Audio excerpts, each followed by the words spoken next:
సంగారెడ్డి జిల్లా కొండాపూర్ మండలం తొగర్పల్లిలో KJS food processing unit నిర్మాణం భూమి పూజ కార్యక్రమంలో మాజీ ఎమ్మెల్యే జగ్గారెడ్డి ఆసక్తికర వ్యాఖ్యలు చేశారు. తనను సంగారెడ్డి ప్రజలు ఓడించినందుకు చాలా సంతోషంగా ఉందన్నారు జగ్గారెడ్డి. తనను ఓడించడం వల్లే తన భార్య నిర్మలకు టీజీఐఐసీ చైర్పర్సన్ పదవి వచ్చిందని అభిప్రాయపడ్డారు.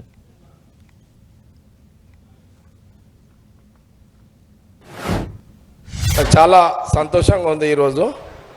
ఎందుకంటే సంగారెడ్డి ప్రజలు నన్ను ఓడగొట్టినందుకు ఫస్ట్.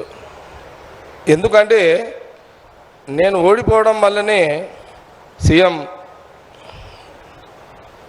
రేవంత్ రెడ్డి గారు, శ్రీధర్ బాబు గారు, దామన్న వీళ్ళందరూ కూర్చొని, ప్రధానంగా శ్రీధర్ బాబు గారు జగన్నకు ఏదో చేయాలని సీఎం రేవంత్ రెడ్డి గారు మాట్లాడినప్పుడు, దామన్నతో కూడా మాట్లాడినప్పుడు సంగారెడ్డిలో ఒక నిర్మలకు కార్పొరేషన్ ఇవ్వాలి, ఎందుకంటే ఇక్కడ ప్రోటోకాల్ ఇబ్బంది అవుతుంది అని ఒక నిర్ణయం చేసి నన్ను అడగలేదు, వాళ్ళే డిసిషన్ తీసుకున్నారు.